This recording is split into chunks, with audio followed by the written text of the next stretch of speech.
Welcome to the green hell.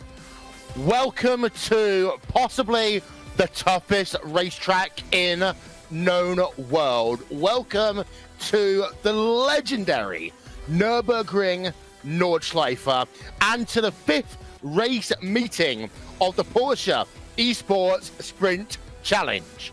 We've had 4 race meetings so far. After this round, we are going to be at halfway distance in terms of the championship. And as ever, these are the best drivers who have competed all week long to get themselves the opportunity to race here this afternoon. And what a great weekend to do it. It's a great weekend for, in many ways, the return to motorsports and the ramping up of motorsports around the world. Of course, the Porsche Esports Supercup is coming up next, but the Porsche Mobil 1 Supercup is actually back on track this weekend. And we've got so much great action to bring you here on the iRacing Esports Network. My name is Will Vinton. I'm joined for the time being by Connery Maddock, who will be on the call for the Porsche Esports Challenge, along with Paul Smith in just about 10 minutes time. But Connery, as we were getting ourselves ready for this race, you and I, we started reminiscing about our time at the Nordschleife before. The fact that you, on your first trip, having to take 4 trains in order to get within about 5 miles of the track and then had to hitchhike your way up. Of course, the most famous restaurant in the area, Piston Klaus, where you cook your steak on a nice hot stone. And of course, then you've got the racetrack itself. Even being in the kind of visitor area is awe-inspiring. Just driving down the kind of access road to the track is awe-inspiring. Everything about this track, and I apologize, Texas, is bigger when you come to the Nordschleife. Yeah, it absolutely is, of course. Like you say, we've, most of us here at Race Sport TV, at least on the European side of things, have experienced this racetrack in one form or another.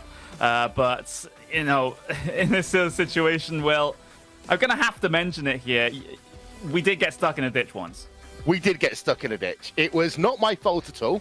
Although Martin Haven says, because I was the co-pilot, it is all completely my fault. But my wife driving what is only to be known as a multivan, which could seat 12 people. We went down what was a normal road, turned right when our GPS told us to, and ended up down a very, very single track road, tried to reverse it around. We ended up in a ditch, and that's the only time you've actually seen me properly angry, Connery. Yeah, it was. Luckily, though, we were able to push the car out without any outside assistance from a tow or anything like that. So, and there was actually no damage to the rental car either. So, I guess that's a win-win situation, Will. Yeah, but my wife has barred me from ever driving, or not driving, from ever ordering the rental car ever again after that one and what we had in 2019. But the track itself is great. We're running on the 24-hour layout. So what we're going to have is, of course, the full part of the Nordschleife, but also part of the Grand Prix layout as well, Connery. Yes, we will. So, yeah, the 24-hour layout here. So, not the tourist layout, not the Industriefahrten. We are actually using the GP layout in combination with the Nordschleife this time around. Does extend the lap times by quite a bit. I saw some practice times come in just shy of the 9-minute mark in practice. I would have thought they'd be getting a move on a little bit more here in the qualifying session that we have going. But it's going to be a long slog here. Still time limited to 20 minutes, but there's going to be very, very few laps to get anything done. Yeah, it's likely going to be 3 laps around this racetrack, and it's worth noting for the Porsche Tag Heuer Esports Supercup coming up. In fact, the green flag for that is in exactly 1 hour and 2 minutes time. But it's going to be worth noting for that. They are going to be running 2 laps and 4 laps respectively for that race. So for the first time ever in the Porsche Tag Heuer Esports Supercup, Connery, we are going to be running to laps and not time. Yeah, of course. And, talking more about that previous race, of course, we have to shuffle things round. There's been a bit of rescheduling going on as far as the Porsche Heuer Esports Supercup is concerned. But here in the Sprint Challenge, everything went swimmingly last time out in terms of the laps. So we are still on round number 5 here for this one, but it's basically going to be a replay of round 4 as far as the Supercup is concerned. Yeah, we're going to bring you some live pictures from the track. Qualifying is underway. 12-minute qualifying, of course. Those of you that know your way around the Nürburgring Nordschleife will know that equates to 1 qualifying lap. That is it in these Porsche's 718 Cayman GT4s. This, of course, being the 5th race meeting. We've already been to Zandvoort for race meeting number 1, to Circuit Catalunya in Barcelona, or as I said, at Barcelona for race meeting number 2, Donington Park for race meeting number 3, Circuit de la Sarthe race meeting number 4, and we come to what is actually the longest track ever in iRacing World Championship history. In the 11 years that iRacing's been sanctioning and running iRacing World Championship Series, there's never been a track as long as this one. 170 corners, 16.12 miles in length, and there is a look at the number 2 car of Peter Berryman. That 1 minute 22, by the way, that was not a lap time. You need to be in kind of hyperspeed in order to do that. Not even the Porsche 919, which of course did that farewell tour, Connery, could go that fast. But working through the carousel there, the mini carousel, Peter Berryman is almost 6 minutes now into his lap.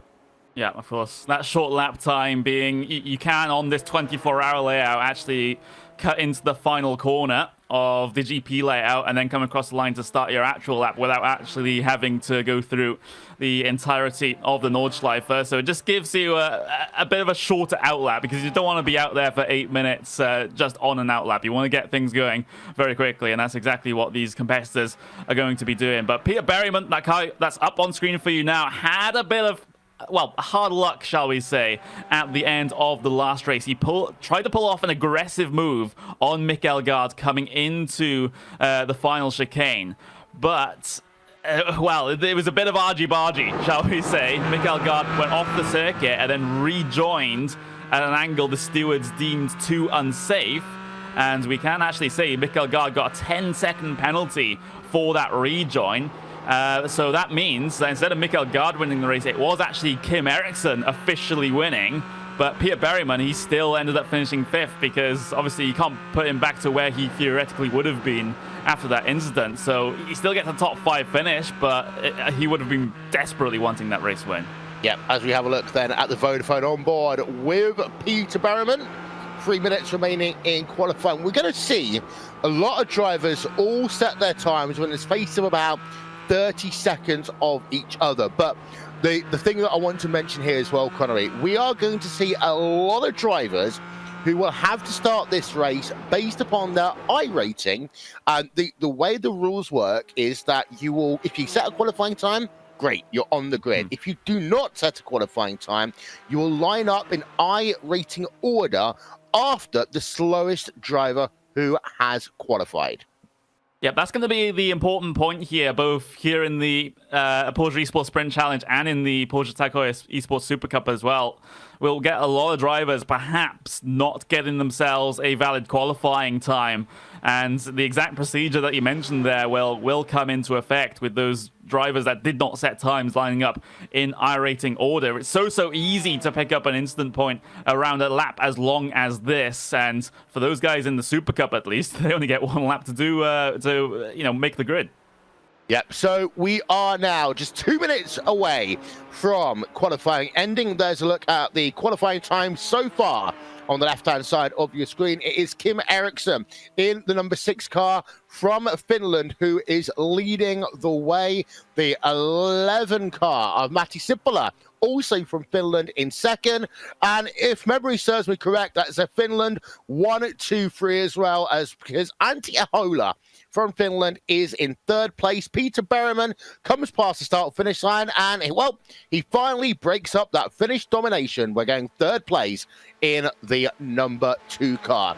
And with that, I will see you at the end of the race. We've got ourselves 20 minutes, 3 laps worth of exciting racing here to come in the support race for the 5th race meeting of the Porsche Tag Heuer Esports Supercup. This is the Porsche Sprint Challenge. And now let's hand it over to Paul Smith and Connie Maddock for the call. Well, thank you very much, Will. And Paul, just to bring you in here, we got about a minute left, at least in the time left in this qualifying session. And I'm already seeing some drivers that have not been able to set lap times in this one. We got Simone Maria Marceno has not been able to set a time. Dominic Ferraris, you got Leon Rudinger, has not set a time. Abaromatis, Mangan, Lamin, Sivu, and Summers, all drivers that have not set lap times here. And unless they can get one in, if they're at the very end of the lap in the next 30 seconds, then they'll be starting right at the back. Yeah, this is hardly ideal for those drivers, because 23 drivers have set a lap time here, so it's definitely going to be a struggle for them. And with it being such a tricky track to be able to overtake at, that does mean that these drivers are going to have to be patient, but at the same time they need to make every chance count, because as Will mentioned, it's a 20-minute race. We're only going to get 3 laps of this one. It's going to be quite frenetic for those drivers coming through from the back. Those at the front, it's going to be all about keeping the slipstream. All right, with that all over and done with, let's look at the starting grid for this round number 5 of the Porsche Esports Sprint Challenge. It comes at you from the Nürburgring, as we'll get ourselves Kim Eriksson on pole position here in the number 6 car, with Matti Sippola in P2. Peter Berryman will start on the second row, with Antti Ahola lining up next to him in 4th. Moreno Surica in 5th place, with Corentin Guinness in P6. In P7 will line up Cooper Webster, Daniel Patchtor in P8. Thomas Gibson lines up 9th, with Lorena inside the top 10. Lona in P11, Takanen in the 12th spot. Alexei Loma will start in P13 here today, with Bo Albert in P14. I believe that is his first appearance in this race, in this series. Mika Vahamaki in P15. Marcus Deck in P16 here today. Niels Cartensen and Daniel Muth will bring things down to the 18th starting spot. Scott Michaels will start 19th today, with René Penquit in P20, Dirk Federman and Koloja Birkenfeld in P22, Christian Arzt in P23. And then you have those drivers that did not set a lap time, and they start in our rating order.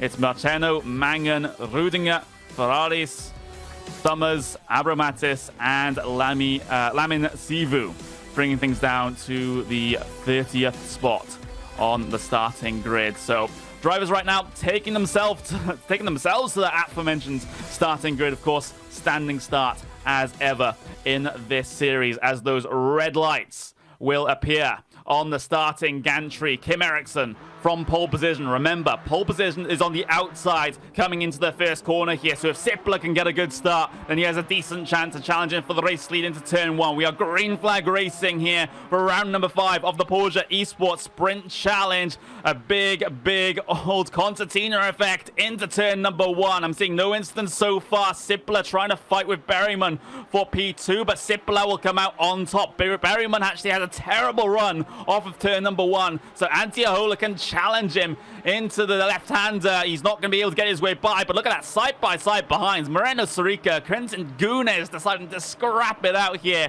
in the first couple of corners of this race. Gunes will come out on top, and Surica might end up losing another position here, this time to the Altus driver of Cooper Webster. Yeah, great clean start. Nobody's had any issues at the start of this race. It's cold tyres for everyone, as down the inside goes Thomas Gibson, making his way forward. So he's made his way past Surica there, I do believe. But yeah, through the Schumacher S. So as I say, cold tyres will be a factor here at the first part of the lap. Now, normally, a normal track would be saying a lap, maybe 2 laps before the tyres really come up to pressure and temperature. But not around here, because it's such a long lap. You're going to be getting into the not in the Dottinger, down to the Nordschleife, heading down towards Arnberg before the tyres really come in to have their effect there. Yeah, absolutely. So the field all strung out single file now. We actually had a very, very clean start, all things considered. Usually, turn one at the Nürburgring GP layout, at least. Yeah, you see at least one or two spins as it gets very, very congested coming through there. But look at this replay, 3 wide. Oh, and that's the number 53 taking a bit of contact and spins towards the outside there. Daniel Muth having problems in the early stages, but that's the only car that I see that has had any form of problem on this first lap. So onto the Nordschleife then for the first time with these guys. Kim Eriksson still leads here by about half a second over Matti Sippala. Peter Berryman in third place of Ahola in fourth. But this is where the tricky part, well, the very long tricky part of the lap starts. Yeah, absolutely. So down then heading towards Floodplatz. This will be one of the places where these cars will take to the air. It's the ultimate in looking after your tyres, is this, taking off. But everybody sort of settling the car through the long right-hander. You need to carry the speed through there as you head through Kottenhorn and Schwadenkraut as you're heading towards Arnberg. But this is where one of the fastest parts of the track. It's an opportunity to get side by side with somebody with the slipstream there. But at the moment, the front two, they are actually pulling away from the rest of the field. So Berryman and Ahola are losing track of the leaders, whereas Gunes and Webster, they're pretty close together on screen at the moment in 5th and 6th as well. But heading down towards Foxhole and then Abnauer Forest, it's a tricky part because when you're coming uphill, you need to hit the brakes uphill, and then it goes up over a rise, over a crest, and then that's where you can potentially lose control of the car. You're also turning in the process, so it's a very, very tricky braking zone indeed. The run up in towards Ardenauer, but it looks like every driver has been able to get through on it okay. But just going back just about 30-40 seconds or so when they're on the run down in towards Arnberg, Matti Sippala had a very, very good run on your race leader, but wasn't able to make things happen into the Arnberg corner itself. But Sippala at the moment just sitting behind. He's gained a couple of tenths of a second over the last couple of corners, I would say. And it looks like Eriksson completely under pressure right now, and I think he is going to be throughout basically the entirety of this race, considering how the draft can keep these guys together at this track. Yeah, absolutely. So plunging downhill. This is one of the trickiest corners, one of the slowest corners on the track, because you turn, you're braking, then you've got to turn the other way. Very, very easy to lose control into the left hand there, but then back onto the power, heading towards another one of the uphill fast sections as through the right here go your leaders. You got to carry the speed through the right hand, through the left hander here, the louder left here, as you head in towards Bergwerk, because getting the run out of Bergwerk is crucial to carry the speed all the way uphill, because it's a very steep incline. And right now, Sippala doing a fantastic job of staying in that slipstream. Yeah, that's kind of all he needs to do here, at least on this first 1 or 2 laps. Then he can maybe look to make something happen on the final one. Down the Dottinger. We haven't really seen how these cars perform when it comes to that very long straight. We know for a fact that the 911 GT3 Cup cars that we'll see in the Porsche Heuer Esports Supercup just hit the limiter coming down that straight. Meanwhile, side by side, a little bit further back though, there's an Altus car involved in this one. This is Scott Marteno, this is Michaels, this is Rudinger. Also involved, Rudinger. He gets sagged around hard into the Armco barrier. Debris strewn across the circuit. No one else collected, thankfully, but what a big impact there for Rudinger, and, well, I guess he has to pay for the replacement of the Armco now. Yeah, that's one of the tricky things about going up that uphill section. It's narrow. You've got 2 cars going side by side. He's trying to take advantage of that, but the pink car there just squeezing him.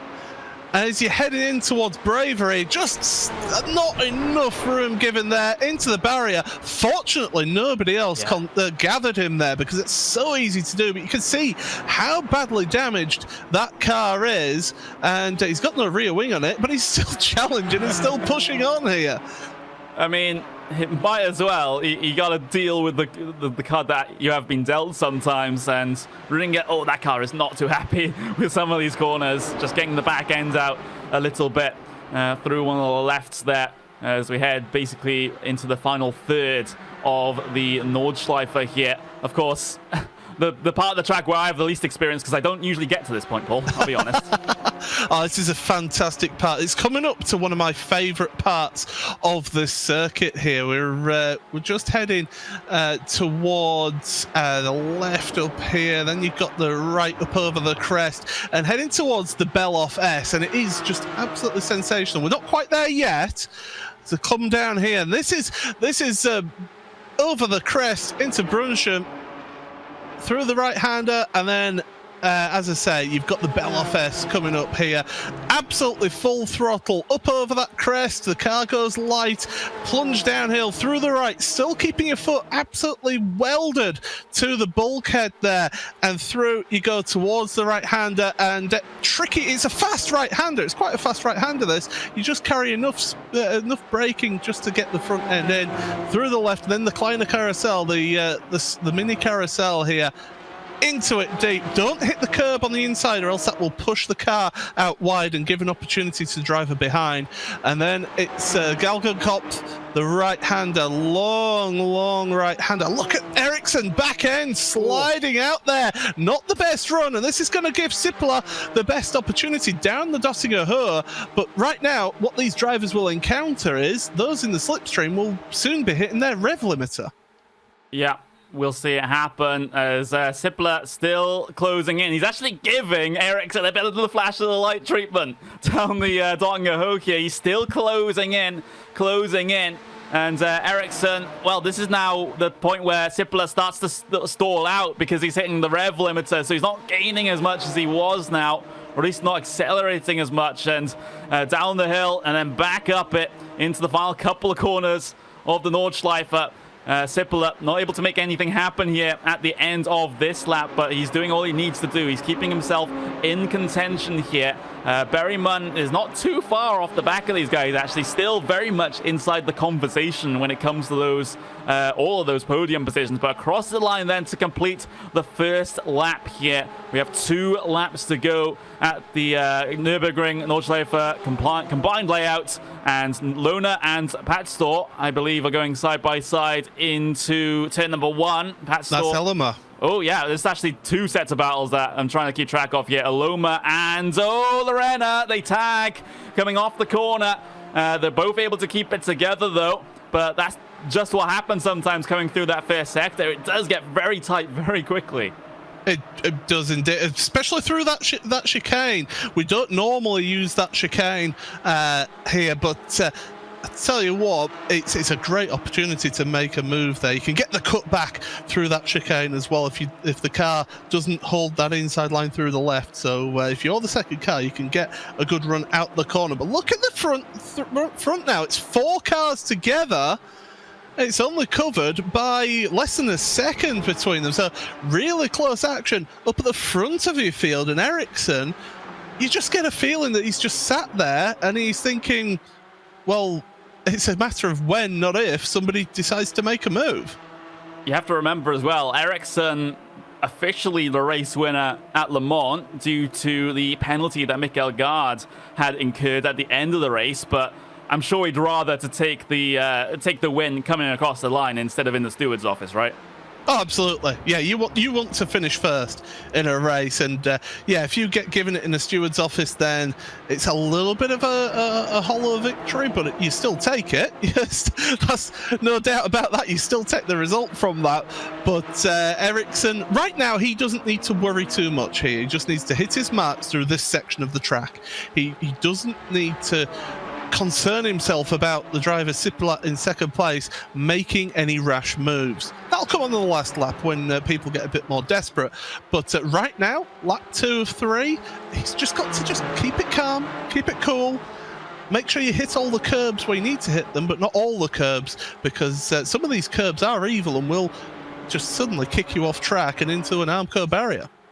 You might have seen on our vertical scoring that Rudinger has apparently taken the lead. That is not accurate. It's due to how our graphics work here. You actually get towed around the circuit ahead of everyone when you take the tow back to pit lane. So that's why you see Rudinger on our graphics in the lead, but it is actually Kim Eriksson that's the guy at the front at the moment. You can see him diving on towards pit lane, and yeah, that's not the kosher way to enter pit lane, I suppose.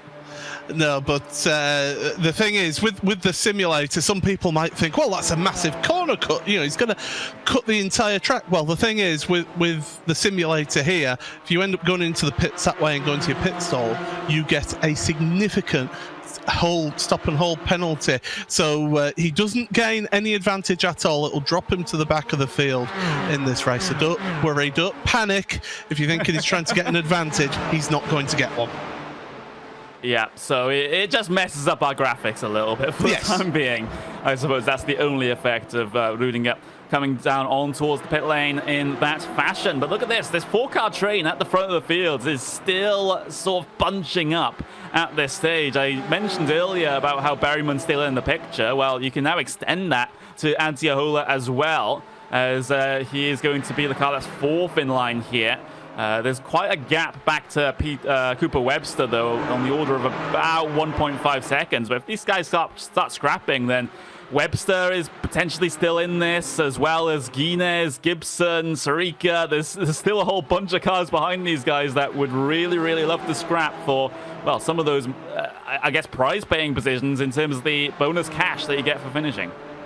Yeah, absolutely. End of the day, you want to win the race to get the victory. If you can't get the win, you want to finish as high up as possible. 1, for the championship, but 2, you get a little bit of cash, a little bit of cold hard cash in your hand. Well, maybe not in your hand, but straight into your bank account anyway. And it just gives these drivers a bit more incentive to go for it and not sort of hold back and just settle for position. So it always gives us great racing. We saw that last time out at the Circuit de la Sarthe. So definitely, you know, it gives drivers an incentive to go for the win, and you never know, you don't write anybody out here. Yeah, you simply can't, especially when it comes to this track in particular, because if you step a foot out of line pretty much anywhere, well, there's only a short distance between the edge of this track and the Armco barrier, so you don't have a lot of time to try and recover, and you have to do it on the grass as well, which is pretty slippery, all things considered. But continuing on in this one, 6 minutes to go. These guys basically on about a lap and a half to go at this stage in the event. Sippler still in that second place, still hanging back, still just sizing up his opposition. And I think this is more of a calculated move here for Sippler, just trying to find where Eriksson's weak, and he's weak through bravery. He goes out very wide out into the grass there. That wasn't that was, well, a bit of a brown trousers moment there for Eriksson. Yeah, that'll be a sharp intake of breath. It was a sharp intake of breath from me, because I've done that in the past myself as well. It's so easy to do that. We've had a bit of action further down in your field as well. Bo Albert, of course, his first time in this series. And again, this is going to be into Bravery Corner. And he's going to the inside there. He's going to have the outside for the left. Oh, side by side, he runs out wide into the barrier. There goes a wing mirror. So the Porsche parts company will be very happy with this round, because they'll be getting plenty of orders. Yeah, they will. And, well, that was a bit of an aggressive attempt there from Bo Albert. You don't, well, usually tempt fate by going side by side through Bravery like that. That's more of a last lap deal rather than a second to last lap deal. So Bo Albert, a little bit of course, aerodynamic damage to that car. You see the wing mirror, like you said, has been clipped off of that car. The side of the car has basically been pushed in by a good centimeter. So we'll see how that affects him. But he's still inside the top 15 cars here. So he's still continuing on well. In fact, no, he's actually dropped down to 16th place. As long as he doesn't drop further than that, I think he'd still be okay with his finishing position if he can come across the line there. Yeah, I mean, when you consider that he started this race in 14th, actually he'll be a little bit disappointed with that then if he started 14th and dropped down the order like that. But anyway, he'll be just carrying on and wanted to try and get on with it and try and get as good a result as possible. And again, more action, and I believe that's going to be, is that going to be Marcheno in the 55 and Deck then, so Marcus Deck through the Beloff S. And those three just in a line at the moment. Deck back end looking a little bit more loose than Marcheno behind.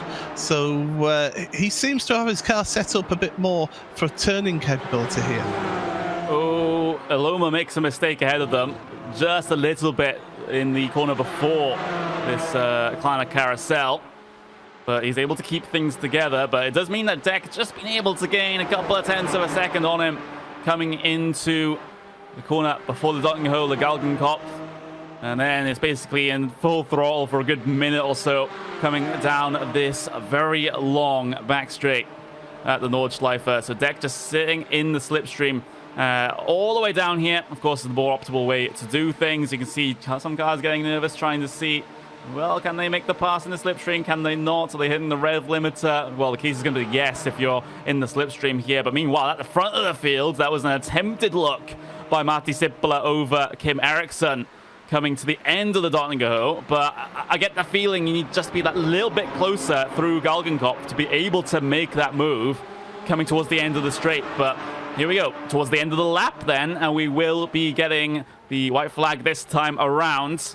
So it's going to be one more lap to go in this one. So top four cars all still stacked together here. Berryman was having a bit of a look on Sippula. He'll make it side by side around the outside at the turn one hairpin. He'll give him the inside for turn number 2. Oh, he just can't quite make it work. He threatened the nose down the inside of there at turn 2, but Sippula cut him off. So, yeah, he had to get on the brakes a little bit there, did Pete, because Sippula was chopping his nose off there. It's talk about shutting the door. That was completely just slamming it in his face right there. He wasn't going to let him by, and that's compromised Berryman to allow Antti Ahola behind catch up and get onto his tail a bit more. They've also got Cooper Webster on the back of this train as well, so Webster has gradually been gaining on those drivers in front. So you know, it's not out of the woods yet for any of these drivers to get in the top 4, but right now Kim Eriksson has got a nice little lead over Sippula. He's just been able to pull it out because of that move by Pete Berryman at turn 1. Yeah, and further back to that, I believe this is the battle that we were looking at a little bit earlier, involving Marcus Deck and Marcheno and Aloma. Looks like Deck has been able to work his way through on Marcheno here through the first portion of the lap. And, it's Aloma who's actually dropped back 2 spots here because both Deck and Marcheno have made it past him. So something has happened here to Aloma. On that opening portion of the lap. Maybe it's those 2 cars sneaking their way down the inside at turn number 1. And well, it was actually at the end down the Dottingerho. They went 3 wide towards the end of the Dottingerho. Both cars behind Aloma managed to pass him. And now on the live pictures, things are still getting a bit spicy because Marcheno's all over the back of Deck on the entry into the Nordschleife. Well, we all know that Marcheno's not shy in sticking his nose in and making a move work, or forcing a move, shall we say. He certainly knows how to get involved and get stuck in. But right now, he's having to show a bit of patience here. He's got plenty more opportunities to come, but as we've mentioned all the way through this broadcast so far, overtaking is not the easiest around this circuit. So we've just got it confirmed there up in the graphic in the top left. This is the final lap. So these drivers, as around goes Aloma. Around he goes. That'll allow Carstensen and Albert to go past him there, and Aloma is just falling down the order. Yeah, he caught a bit too much of the curb there through the first sector of the Nordschleife. Curb on the driver's right-hand side, then car was unsettled, and hitting the curb on the left was just adds insult to injury, as we'll get the replay up for you. Here comes Aloma, big amount of curb, big amount of curb again, and that car very unhappy about that. So that car was unsettled from that first curb strike. Now, that first curb strike is what they normally hit. So they've normally been taking that line, but I think he took a little bit too much. That forced him out wide onto the left-hand curb, which you don't want to hit. And you see the results of that. Just the car acts like a pendulum, and around he went. Yeah, so that's Iloma very much dropping down the order. I'm just trying to see exactly how far he did drop. He's down into P26 now. That's a huge loss of position there for Alexei Iloma. He's down 13 spots on where he started, at least. So that's a big, big error from the Finn, and it looks like he's going to be out of the race now. I think he's taken the tow back to pit lane. Yes, he has. So that's Iloma out of the race, and I'm not entirely surprised if he's lost that many positions just for one simple spin. Yeah, so it's so easily done, and yeah, as you mentioned, he has taken the tow. Got on the tow truck and taking that car back to the pits. So he is done for today, but half a lap, well, it's more than half a lap. It's about 3/4 of the lap still. It's such a long lap here, but down into this left-hander, and Kim Eriksson still doing a fantastic job out there. And right now, the most important corners for him in this track right now is going to be Bergwerk, which are going to be coming up to shortly, and Galgenkopf. They're going to be the two most important corners for him to get right. If he has the gap over Siplat behind in second place, going through Bergwerk on the exit of Bergwerk and going through Galgenkopf, he'll be able to hold on to that lead for the entirety of this race. So there are a couple of options here for Eriksson to hold the race lead. I mean, they're kind of the same options as Marty Sippler has to try and get past, except in reverse. So we'll get to see what happens here. But I think Sippler's best chance is probably following as closely as is possible through Galgenkopf and making it happen down the Dottingerhoe. But, you know, we haven't seen the situation yet, though, down that long back straight, whether the car that's behind that got past on the Dottingerhoe can actually get past again by the time the straight is finished. We'll have to see which situation arises there.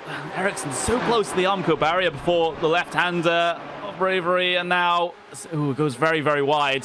I'm always nervous about Eriksson and just really getting to the very edge of the track here and really tempting fate, but Sippler has been able to gain a bit of ground here through the right-hander. Now we're on the run up into the carousel. Sippler around about this close would do coming out of Galgenkopf, to be honest. Yeah, but we've still got a lot of corners to go through yet before we get to Galgenkopf, that's for sure. As just through the carousel, they've got to get to the Kleiner carousel first of all before they get to Galgenkopf. So definitely he's in the prime seat now. He's sat there on the rear bumper. He is in the position he needs to be, but is one of those big words in motorsport. It's all well and good being there. You've got to actually get past that car in front, and it is going to prove a lot more difficult than it does appear.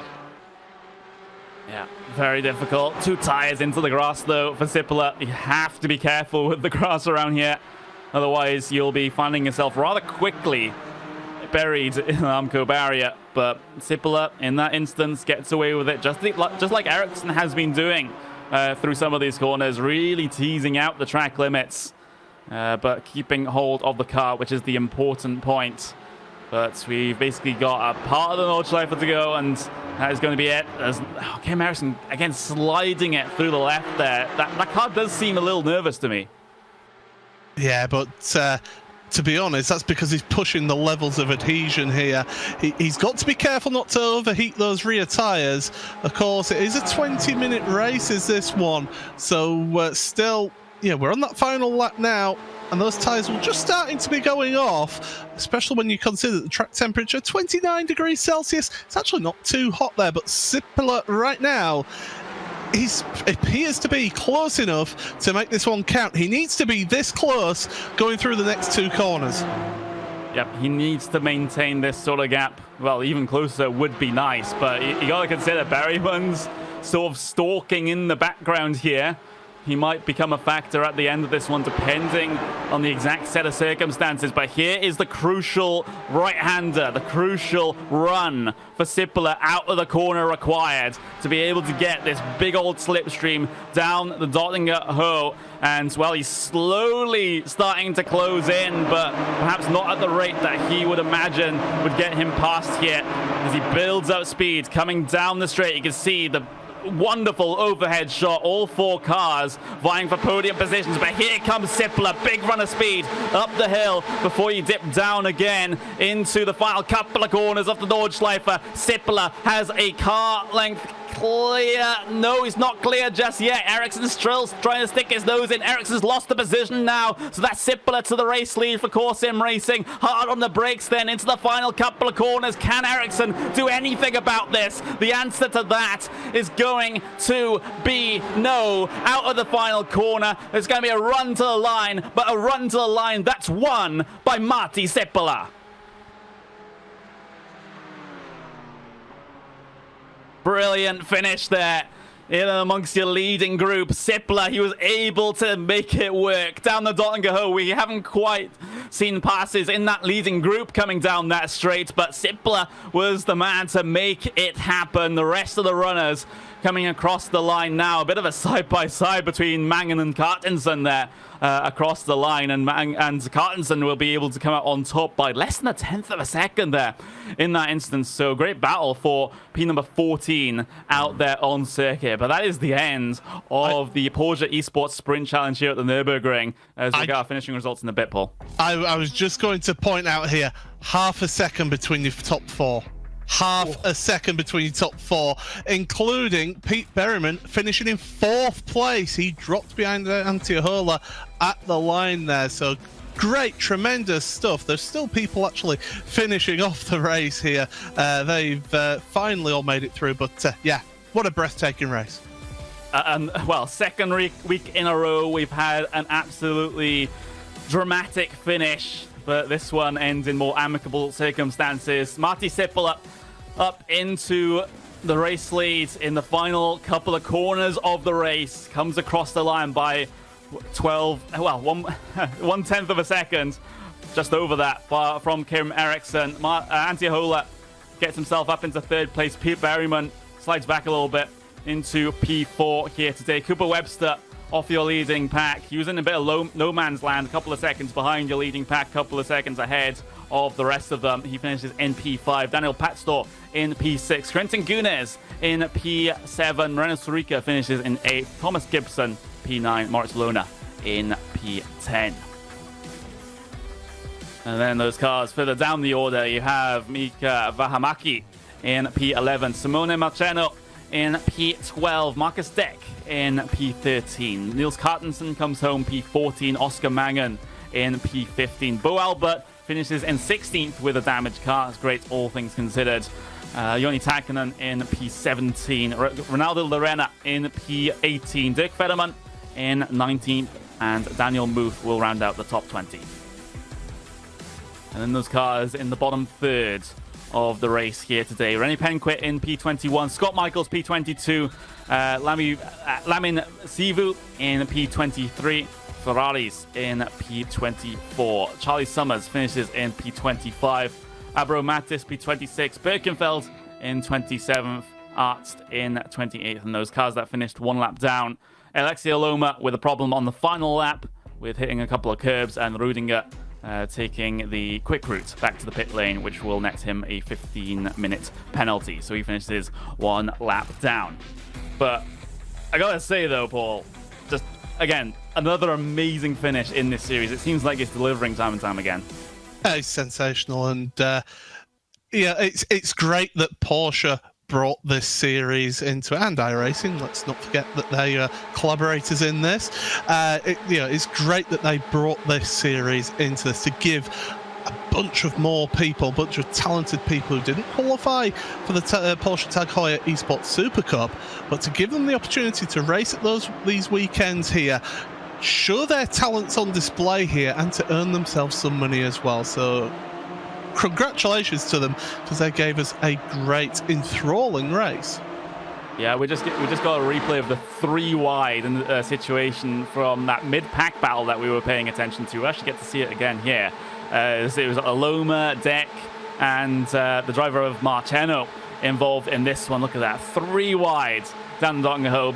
Both those drivers behind making moves at basically the same time. You see Marceno getting 2 tires into the grass to try and make that one work. And in fact, as this one runs through, they basically went side by side through the entirety of the first sector of the actual GP layout as well.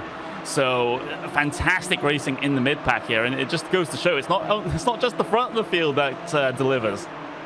Absolutely. And Marceno, hats off to him, finished 12th after starting, I believe it was 25th he started in this race, or 24th actually, I stand corrected. So great drive from him to be able to gain all of those positions, as we get a nice look at some staircases there.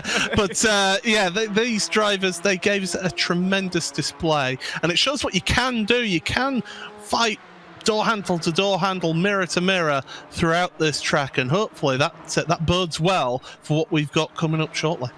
Yeah, it really does. And we do have a wonderful host, Mr. Will Vincent, here as well. Just again, it's the second week in a row, Will, where we've had an absolutely insane finish, where basically any one of those drivers could have won that. Yeah, and that's the joy about the Nürburgring Nordschleife. The fastest part of the racetrack is the end of the racetrack, down the Dottinger Ho, and of course towards the start-finish line. And I don't care what Paul says, those staircases looked wonderful. That's German engineering at its very, very finest. However, that is only half the action in the books. We still have the Porsche Tag Heuer Esports Supercup by iRacing to come. Coverage of that starts in just a few moments' time. We're going to get the top 10 up on your screen at one final time. But yeah, it was the number 11 driver of Matti Sippola who got himself the victory here today by 124 one-thousandths of a second over Kim Eriksson. Antti Ahola third place, Peter Berriman in fourth, and Cooper Webster rounds out your top 5. As what a great Porsche Esports Sprint Challenge that we had. And of course, we still have a couple of races to come in the Porsche Tag Heuer Esports Supercup. Instead of a 15-minute sprint race, it will be a 2-lap sprint race here today around the Nürburgring Nordschleife. It equates to about 17.5 minutes. And then for the feature race, it will be 4 laps around the Green Hell, equivalent to about 35 minutes worth of racing, because of course how long this track is. So don't go anywhere. We've got more action to come. In the meanwhile, we are going to step aside for a few moments. If you're watching on Twitch or on YouTube, don't worry, our coverage will resume very, very shortly. That was the Porsche Esports Sprint Challenge. They were Paul Smith and Connery Maddock. My name is Will Vincent, and we'll see you in a couple of minutes.